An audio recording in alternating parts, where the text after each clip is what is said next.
Les concours équestres et les courses hippiques sont bien deux mondes différents. Si depuis le début de l'épidémie, plusieurs compétitions ont été annulées, comme le jumping de Cabourg, toutes les courses de haut niveau, elles, ont été maintenues. Je peux comprendre parfaitement l'annulation de certains concours, de certains rassemblements où il y a des milliers de chevaux qui sont attendus.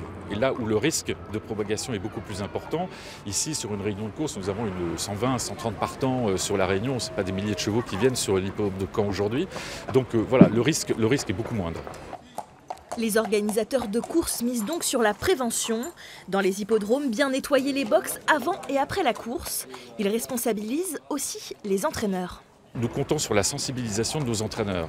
Ce sont des professionnels, ils sont responsables, les chevaux de course ont une grande valeur, donc ils ne vont prendre aucun risque par rapport à de possibles symptômes sur leurs chevaux, de les amener sur un hippodrome.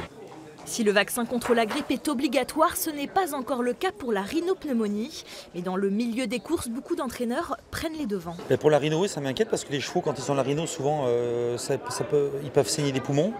Ils ont moins de tenue et puis après, bon, voilà, le cheval est foutu pour les courses. Après, moi, pour mon cas personnel, c'est que mes chevaux sont tous vaccinés pour la rhino et grippe.